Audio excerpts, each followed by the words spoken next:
केशव अपनी पत्नी कविता के साथ एक छोटे से घर में रहा करता था। केशव पास के ही गांव में मजदूरी करता था। वहां बन रहे मकान में कड़ी धूप में दिन भर कड़ी मेहनत करने के बाद उसे इतनी ही मजदूरी मिलती थी कि उसके घर का गुजारा बहुत मुश्किल से होता था। आज केशव काम करने के बाद थोड़ी देर आराम करने के लिए बैठ जाता है कि तभी वहां ठेकेदार आता है। अरे केशव, मैंने सुबह ही कहा था कि आज हर हाल में काम पूरा होना चाहिए और तुम यहाँ आराम कर रहे हो। ठेकेदार जी, बस 5 मिनट के लिए बैठा हूँ, फिर तुरंत काम पर लग जाऊंगा। बहुत आराम हो गया, चलो उठो और काम करो। केशव बिना कुछ कहे फिर से काम में जुट गया। कुछ दिनों बाद मजदूरी मिलने का दिन आया। सभी मजदूर खुश थे। उन्हें उम्मीद थी कि इस बार ज्यादा मेहनत का अच्छा इनाम मिलेगा। इस बार तो हमने दुगना काम किया है, लगता है इस बार पगार बढ़ेगी। हाँ भाई, इतनी मेहनत का फल तो मिलना ही चाहिए। थोड़ी देर बाद ठेकेदार आया और सबके हाथ में उसने पगार थमाई। अपनी पगार देखकर सभी के चेहरे उतर गए। ठेकेदार जी, यह क्या? पगार तो पहले जितनी ही है। जितनी हमेशा मिलती है उतनी ही मिलेगी। लेकिन हमने तो दिन रात मेहनत की है। मैंने ज्यादा पैसे देने का कोई वादा नहीं किया था। काम करना है तो करो, नहीं तो कहीं और चले जाओ। ठेकेदार की बात केशव के दिल में उतर गई। उसने वही तय कर लिया कि अब वो यहाँ मजदूरी नहीं करेगा। शाम को वो साइकिल से गांव लौट रहा था। रास्ते भर उसके मन में यही सवाल घूमता रहा कि अब आगे क्या करेगा।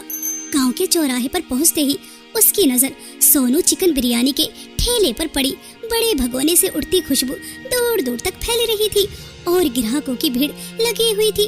केशव कुछ पल के लिए अपनी साइकिल रोककर वहीं खड़ा हो जाता है। सोनू भाई, फिर से बिरयानी के दाम बढ़ा दिए। चिकन महंगा हो गया है भैया। पुराने दाम में बेचकर मुझे अपना नुकसान थोड़ी करना है। बताइए, बिरयानी लेनी है या नहीं? अरे नहीं नहीं सोनू भाई, जब तक बिरयानी नहीं खाता तब तक लगता ही नहीं खाना खाया है। अब दाम बढ़े या घटे, बिरयानी तो खानी ही है। लाइए, 1 प्लेट दे दीजिए। केशव दूर खड़ा ये सब देख रहा था और वो मन ही मन सोचता है, सच में लोगों को बिरयानी कितनी पसंद है। दाम बढ़ गए फिर भी ठेले पर भीड़ कम नहीं हुई। अगर खाने की चीज स्वादिष्ट हो तो लोग उसे जरूर खरीदते हैं। इतना सोचकर वो घर पहुंचा।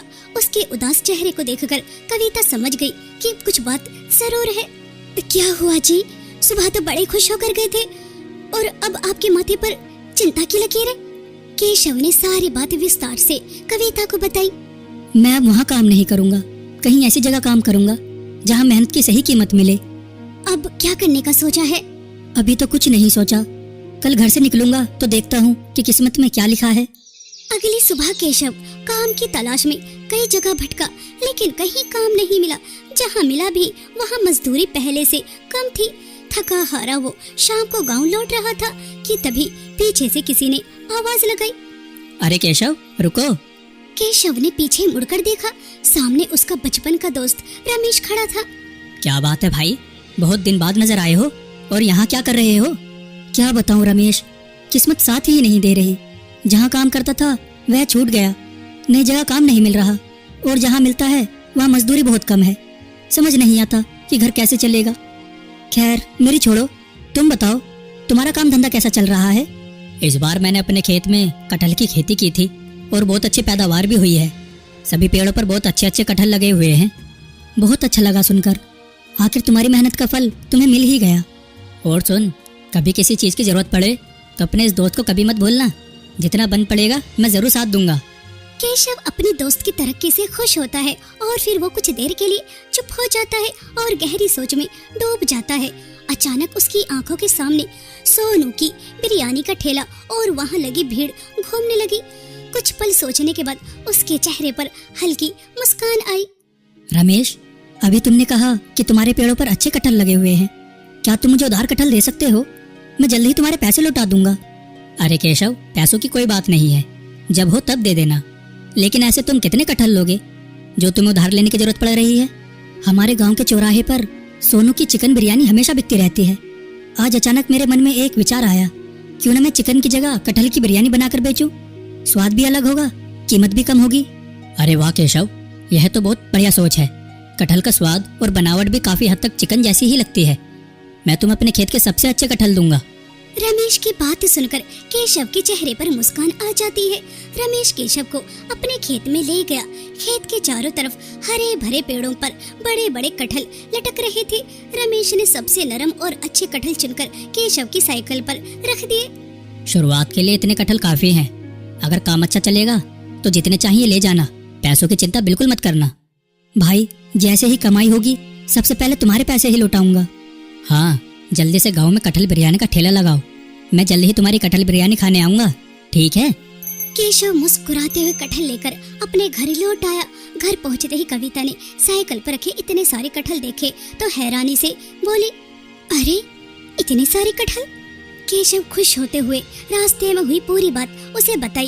कुछ देर तक कविता चुपचाप उसकी बातें सुनती रही। फिर उसके चेहरे पर भी उम्मीद की एक हल्की मुस्कान आ जाती है और वो केशव से कहती है, केशव जी, विचार तो बहुत अच्छा है, लेकिन कटहल बिरयानी बनाएगा कौन? कविता, तुम्हें पता है, जब मेरा वेज बिरयानी खाने का मन करता था तो घर में जो थोड़ी थोड़ी सब्जी बची होती थी उन्हीं से माँ वेज बिरयानी बनाती थी और वह बहुत ज्यादा स्वादिष्ट होती थी। मैंने माँ को कितनी बार बिरयानी बनाते हुए देखा है। अच्छा, तुम्हें याद भी है? तो बताइए कि बिरयानी किस तरह बनाओगे? सबसे पहले कच्चे कटहल को छोटे छोटे टुकड़ों में काट कर हल्का उबालना है। फिर उसमें दही, अदरक लहसुन का पेस्ट, लाल मिर्च, हल्दी, बिरयानी मसाला, हरा धनिया, पुदीना और थोड़ा सरसों का तेल डालकर अच्छी तरह मिलाकर कुछ देर रख देना है। बस फिर क्या है, बासमती चावल को खड़े मसालों के साथ लगभग 80% तक उबालना है। फिर भगोने में पहले कटहल की मसालेदार परत और उसके ऊपर चावल की परत लगाकर घी और तले हुए प्याज डालना है। आखिर में धीमी आंच पर दम देना है। अरे वाह, तुम्हें तो बिरयानी बनाना बिल्कुल सही तरीके से आता है। लेकिन केशव जी, कटहल तो तुम्हारे पास है, लेकिन अभी भी चावल, मसाले और कितनी चीज आनी है, उनके लिए पैसे कहाँ से आएंगे? भोलू किराने वाले से उधार लूंगा। कविता, अगर गांव के लोगों को कटहल बिरयानी पसंद आ गई तो तुम देखना, यही कटहल बिरयानी हमारी तकदीर बदल देगी। अगले दिन केशव सबसे पहले भोलू किराने वाले की दुकान पर जाता है। भोलू भैया, मुझे बासमती चावल, बिरयानी मसाला, दही और बाकी सामान चाहिए, लेकिन अभी मेरे पास तुम्हें देने के लिए पैसे नहीं है। मैं जल्द ही लौटा दूंगा। अरे केशव, तुम्हारे पास पहले ही मेरा बकाया चल रहा है और तुम दोबारा उधार लेने आ गए। भोलू भैया, मैं गाँव में कटहल बिरयानी का ठेला लगा रहा हूँ। जैसे ही काम चलेगा सबसे पहले आपके ही पैसे चुकाऊंगा। बहुत उम्मीद लेकर आपके पास आया हूँ, मना मत कीजिए। मैं जानता हूँ तुम एक ईमानदार और मेहनती आदमी हो, तुम पर भरोसा कर सकता हूँ, लेकिन ज्यादा समय के लिए उधार नहीं दूंगा, यह याद रखना। आपका बहुत बहुत धन्यवाद भोलू भैया। केशव सामान लेकर घर लौटा। दोनों पति पत्नी पूरे मन से कटहल बिरयानी बनाने में लग गए। कुछ ही देर में मसालों और घी की खुशबू पूरे आंगन में फैल गई। केशव जी, खुशबू तो बहुत अच्छी आ रही है, बस ऊपर वाला करे स्वाद भी लोगों को पसंद आ जाए। मेहनत सच्चे मन से की है, अब बाकी सब ऊपर वाले पर छोड़ देते हैं। केशव कबाड़ से एक पुराना ठेला लेकर आया था, जिसे कविता ने अच्छी तरह साफ कर दिया। उसने ठेले पर कटहल बिरयानी का भगोना, सलाद और रायता रखा। फिर मन में नई उम्मीद लिए केशव ठेला धकेलता हुआ गांव के चौराहे पर पहुंच गया। चौराहे पर पहले से ही सोनू का चिकन बिरयानी का ठेला लगा था। केशव को देखकर वो हैरान रह जाता है। अरे केशव, तुम भी बिरयानी बेचने लगे? हाँ भाई, लेकिन मेरी बिरयानी चिकन की नहीं, कटहल की है। ये सुनते ही आसपास खड़े लोग आपस में बातें करने लगे। अरे भाई, कटहल की भी कहीं बिरयानी होती है? अरे मुझे नहीं लगता कि गांव के लोगों को चिकन के आगे यह कटहल बिरयानी पसंद आएगी। अरे भैया, तुमने कटहल बिरयानी क्या सोचकर बनाई? अरे लोगों को सिर्फ मेरे हाथ की चिकन बिरयानी ही पसंद आती है। यहाँ तुम्हारी कटहल बिरयानी कोई नहीं खरीदने वाला। बेकार में यहाँ खड़े होकर अपना टाइम पास कर रहे हो। सोनू भैया, बस नई चीज की शुरुआत की है। उधर सोनू के ठेले पर ग्राहकों की भीड़ लगातार बढ़ती जा रही थी। बड़े भगोने से उठती चिकन बिरयानी की खुशबू लोगों को अपनी ओर खींच रही थी। कोई एक प्लेट ले रहा था तो कोई 2 प्लेट पैक करा रहा था। केशव अपने ठेले के पास खड़ा हर आने जाने वाले को मुस्कुराकर बुला रहा था। भैया, एक बार स्वाद चक्कर तो देखिए, अगर पसंद ना आए तो दोबारा मत लीजिएगा। देखिए, दाम भी ज्यादा नहीं है, एक प्लेट मात्र 30 रुपए की है। अरे भैया, अगर कटहल बिरयानी पसंद नहीं आई तो मेरे 30 रुपए तो बर्बाद ही हो जाएंगे ना। इसी तरह लोग आते जाते रहे, लेकिन केशव से उसकी कटहल बिरयानी नहीं खरीदी। धीरे धीरे शाम ढल गई। सोनू का पूरा भगोना खाली हो चुका था, जबकि केशव की बिरयानी वैसी की वैसी ही भरी हुई थी। केशव ने एक लंबी सांस ली। उसकी आंखों में निराशा साफ दिखाई दे रही थी। उसने चुपचाप ठेला मोड़ा और घर की ओर चल पड़ा। घर पहुंचते ही कविता उत्सुकता से कहती है, कैसा रहा पहला दिन? नहीं, एक भी प्लेट नहीं बिकी। कविता का चेहरा भी उतर गया, लेकिन उसने खुद को संभालते हुए कहा, केशव जी परेशान मत होइए, हौसला रखिए। गांव के लोगों को एक दिन आपकी कटहल बिरयानी जरूर पसंद आएगी, बस हिम्मत रखिए। कविता केशव को हिम्मत देती है। अगले दिन केशव पहले से भी ज्यादा उम्मीद लेकर चौराहे पर पहुंचा, लेकिन आज भी उसे निराशा ही मिलती है। केशव उदास बैठा था तो सोनू उससे कहता है, अरे केशव भैया, सोनू चिकन बिरयानी वाले के सामने भला कोई टिक सकता है? इसलिए बेहतर होगा कि कल से अपना यह ठेला कहीं और ले जाओ। सोनू की बातों में कहीं ना कहीं घमंड झलक रहा था। बेचारे केशव को समझ नहीं आ रहा था कि अब वो क्या करे। उसने बहुत उम्मीद और विश्वास के साथ कटहल बिरयानी का ठेला लगाया था, लेकिन उसे लगातार निराशा ही मिल रही थी। लगता है मुझसे बहुत बड़ी गलती हो गई। सोचा था सस्ती कटहल बिरयानी देखकर लोग जरूर खरीदेंगे, लेकिन किसी ने भरोसा ही नहीं किया। भोलू और रमेश के पैसे और मेरी 1 रुपए की भी कमाई नहीं हुई। अब समझ नहीं आ रहा कि क्या करूं। केशव को सिर्फ और सिर्फ अंधेरा ही अंधेरा नजर आ रहा था कि तभी चौराहे पर मुखिया जी अपने कुछ मेहमानों के साथ आते हैं।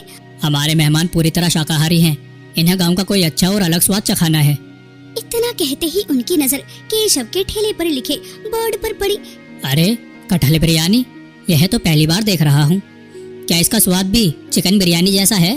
मुखिया जी, एक बार अपने मेहमानों को खिलाकर देखिए, उन्हें मेरी कटहल बिरयानी का स्वाद जरूर पसंद आएगा। मेहमानों ने जैसे ही बिरयानी का स्वाद चखा तो उनके चेहरे खिल उठे। अरे वाह, यह तो कमाल की बनी है। मसालों का स्वाद भी बढ़िया है और कटहल बिल्कुल मुलायम है। सच कहूँ तो ऐसी शाकाहारी बिरयानी मैंने पहली बार खाई है। यह सुनकर केशव के चेहरे पर मुस्कान लौट आई। मुखिया जी ने भी बिरयानी का स्वाद चखा। पहला कौर खाते ही उन्होंने मुस्कुराकर केशव की तरफ देखा। केशव, तुमने तो कमाल कर दिया। यह सिर्फ बिरयानी नहीं, गांव की नई पहचान बन सकती है। मुखिया जी और उनके मेहमानों को इस तरह कटहल बिरयानी खाते हुए देखकर सोनू के पास खड़े कुछ ग्राहक आपस में बातें करने लगते हैं। अरे मुखिया जी और उनके मेहमान एक बार नहीं 2 बार कटहल बिरयानी की प्लेट ले रहे हैं। लगता है कटहल बिरयानी सच में स्वादिष्ट है। एक बार तो हम भी ट्राई करके देखते हैं। और तभी 2 ग्राहक केशव के ठेले पर आते हैं और वो भी एक प्लेट बिरयानी लेते हैं। और जैसे ही वो कटहल बिरयानी खाते हैं तो उन्हें भी उसका स्वाद बहुत ही ज्यादा अच्छा लगता है। अरे केशव भाई, तुम ठीक कह रहे थे। कटहल बिरयानी तो सच में बहुत स्वादिष्ट लाजवाब है। इतने कम दामों में इतना अच्छा स्वाद। लाइए 1 प्लेट और लगा दीजिए। केशव ने तुरंत उन्हें बिरयानी परोसी। पहला निवाला खाते ही सबने स्वाद की तारीफ की। देखते ही देखते ग्राहकों की भीड़ लग गई और शाम तक केशव की सारी कटहल बिरयानी बिक गई। जो केशव सुबह तक हार मान चुका था, अब उसके चेहरे पर फिर से उम्मीद और आत्मविश्वास लौट आया। उधर सोनू ये सब चुपचाप देख रहा था। अरे यह कैसे हो गया? 2 दिन तक 1 प्लेट नहीं बिकी और आज देखो पूरा भगोना ही खत्म हो गया। सोनू के चेहरे पर पहली बार चिंता साफ दिखाई देने लगी, जबकि केशव के मन में फिर से अपनी मेहनत पर विश्वास लौट आया था। केशव बहुत खुश था और वो घर जाकर ये खुशखबरी कविता को सुनाता है, जिसे सुनकर कविता कहती है, देखा मैंने कहा था ना, एक बार लोग आपकी कटहल बिरयानी चखेंगे तो जरूर पसंद करेंगे। मुझे विश्वास था कि आपको कामयाबी जरूर मिलेगी। बस इसी तरह गांव के लोग आपकी कटहल बिरयानी को पसंद करते रहे। दोनों पति पत्नी बहुत खुश थे। ऐसे ही समय गुजर रहा था। केशव की कटहल बिरयानी गांव के लोगों को पसंद आ रही थी। एक तो चिकन बिरयानी से सस्ती और ऊपर से स्वाद भी चिकन बिरयानी जैसा।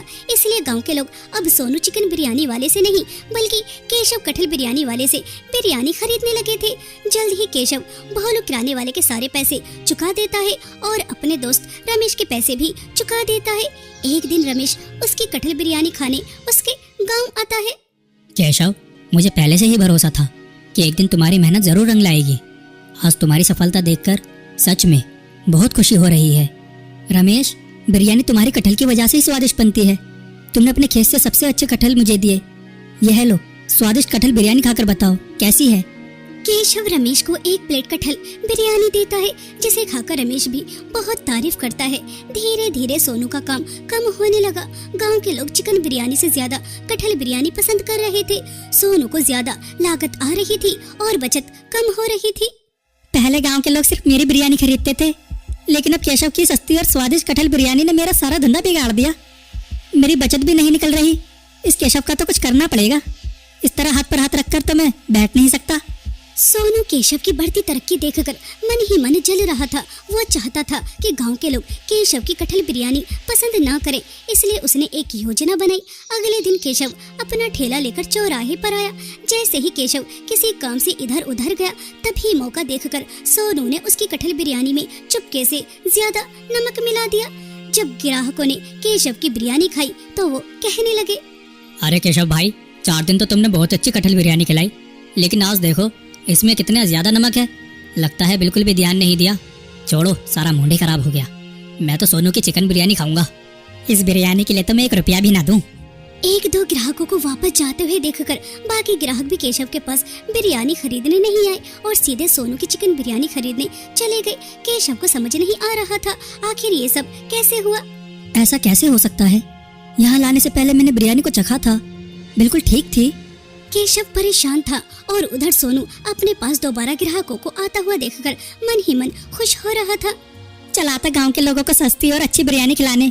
अरे मेरे होते हुए कटहल बिरयानी कैसे बेचेगा? अब तो गांव के लोग मेरी ही चिकन बिरयानी खाएंगे। सोनू बहुत खुश था, लेकिन केशव ने भी हिम्मत नहीं हारी। अगले दिन वो फिर से पूरी सावधानी से कटहल बिरयानी बनाकर चौराहे पर लाया। सोनू दोबारा अपनी पुरानी चाल चलने की कोशिश करता है, लेकिन इस बार उसकी चाल कामयाब नहीं हो पाती, क्योंकि केशव जानबूझकर अपना ठेला छोड़कर थोड़ी दूर चला जाता है। यही मौका है, केशव की बिरयानी में फिर से नमक मिला देता हूँ। अगर रोज रोज गाँव वालों को ऐसी नमकीन बिरयानी मिलेगी तो कोई भी इसकी बिरयानी कभी नहीं खरीदेगा। सोनू को अपने ठेले की तरफ जाते हुए देखकर केशव समझ जाता है कि उसकी बिरयानी के साथ छेड़छाड़ करने वाला कौन है। मुझे पहले ही शक था कि मेरी बिरयानी के साथ कोई छेड़छाड़ कर रहा है। जैसे ही सोनू केशव की कटहल बिरयानी में नमक मिलाने वाला होता है, तभी केशव वहाँ आ जाता है। उसने पहले ही गांव के लोगों को भी वहाँ इकट्ठा कर लिया था। अब तो आप सबने अपनी आंखों से देख लिया। सोनू भैया ने ही कल मेरी बिरयानी में नमक मिलाकर उसे खराब किया था और आज भी वही करने आए थे। मैं तो गांव के लोगों को अपनी पूरी मेहनत और ईमानदारी से कुछ नया खिलाने की कोशिश कर रहा था, लेकिन आप मेरे साथ ऐसा कर रहे हैं। अरे इसका मतलब तुमने जानबूझकर केशव भाई की बिरयानी खराब की। सोनू, मेहनत से मुकाबला करने के बजाय तुमने धोखे का रास्ता चुना। यह सिर्फ केशव के साथ नहीं बल्कि पूरे गाँव के भरोसे के साथ धोखा है। मुझे तुमसे ऐसी उम्मीद नहीं थी। गांव वालों और मुखिया जी के सामने अपनी बेइज्जती होते हुए देखकर सोनू को अपने किए पर बहुत पछतावा होता है। मुखिया जी, मुझसे बहुत बड़ी गलती हो गई। केशव की तरक्की देखकर मुझसे रहा नहीं गया। केशव भाई, मुझे माफ कर दो। केशव कुछ पल चुप रहता है, फिर वो सोनू से कहता है, सोनू भैया, एक बात हमेशा याद रखना, किसी को गिराकर कोई कभी आगे नहीं बढ़ सकता। मेहनत और ईमानदारी से किया गया काम देर से ही सही, लेकिन एक दिन जरूर सफल होता है। अगर आपको अपनी मेहनत पर भरोसा है तो सफलता जरूर मिलेगी। मैं वादा करता हूँ कि दोबारा ऐसी गलती नहीं करूँगा। किसी की तरक्की से नहीं जलूंगा, अपनी मेहनत पर भरोसा रखूंगा